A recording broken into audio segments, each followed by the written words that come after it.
News 18 JKLH के social media platform पर आपका स्वागत है। मैं आपके साथ साइमा परवीन। जम्मू कश्मीर में प्रशासनिक तबादलों को लेकर सियासी घमासान छिड़ा हुआ है। 48 जेकेएएस अधिकारियों के ट्रांसफर पर मुख्यमंत्री उमर अब्दुल्ला की नाराजगी की चर्चा थी, लेकिन उपराज्यपाल मनोज सिन्हा ने न्यूज 18 से खास बातचीत में सारी बातें साफ कर दी हैं। उनका कहना है कि तबादले का अधिकार उनके पास ही है। आखिर क्या है ये मामला, ये रिपोर्ट देखिए।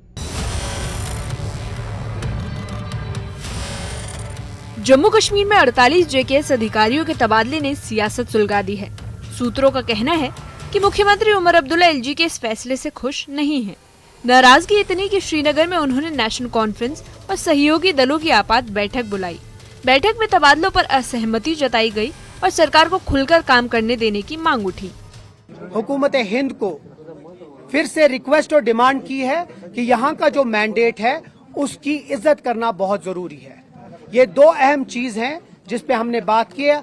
हमारी जो कोऑर्डिनेशन है, चाहे वो दिल्ली के साथ है या यहाँ की जो एलजी एडमिनिस्ट्रेशन के साथ है, वो बहुत ही एक कोऑर्डिनेटेड अफेयर में है, एक कोऑर्डिनेटेड तरीके से है, लेकिन उस कोऑर्डिनेशन को हमारी कमजोरी न समझिए। इस टकराव में विपक्ष भी मैदान में कूद पड़ा। नेता प्रतिपक्ष सुनील शर्मा ने उमर अब्दुल्ला पर निशाना साधते हुए कहा कि जम्मू कश्मीर अभी केंद्र शासित प्रदेश है और प्रशासनिक फैसले लेना उपराज्यपाल का अधिकार है।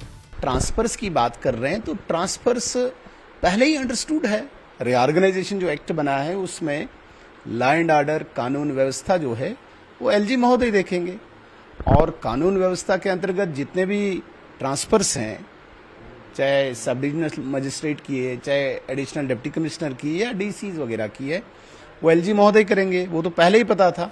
पूर्व सांसद और पंपोर विधायक हसनैन मसूदी ने केंद्र सरकार को घेरा। उनका कहना है कि केंद्र निर्वाचित सरकार के जनादेश का सम्मान नहीं कर रहा। वहीं एनसी नेता निजामुद्दीन भट्ट ने कहा कि इस मुद्दे पर सबकी सहमति से काम होना चाहिए।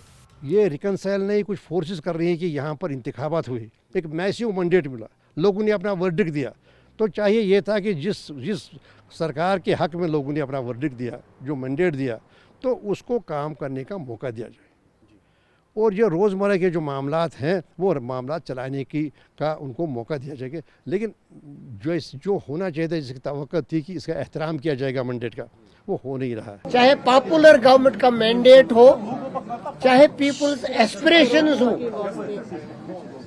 उसके बारे में यूनानिमिटी है कि एक तदब्बुर के साथ दिल्ली के साथ भी मामलात हल किए जाएंगे और राजभवन के साथ भी मामलात हल किए जाएंगे। उधर उपराज्यपाल मनोज सिन्हा ने न्यूज 18 से एक्सक्लूसिव बातचीत में कहा, मैंने स्टेट रीऑर्गेनाइजेशन एक्ट के तहत ही फैसला लिया।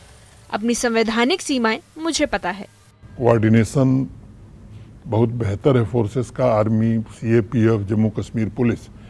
अभी कठुआ में 2 फॉरेन टेररिस्ट मारे गए हैं, 3 की तलाशी का अभियान अभी लगातार जारी है। तो कोशिशें हो रही हैं, लेकिन मैं आश्वस्त हूँ कि इस काम को जल्द ही अंजाम दिया जाएगा। संवैधानिक पदों पर बैठे हुए लोगों से ये अपेक्षा की जाती है कि कुछ भी सोच समझ करके ही कहा करें। तबादलों का ये मुद्दा जम्मू कश्मीर में सियासी जंग की वजह बन गया है। नेशनल कॉन्फ्रेंस की बैठक में नाराजगी साफ दिखी, तो एलजी मनोज सिन्हा ने अपनी बात दो टूक रख दी। अब सवाल ये है कि क्या एलजी की सफाई के बाद भी उमर अब्दुल्ला सरकार का रुख बदलेगा? ये टकराव जारी रहेगा।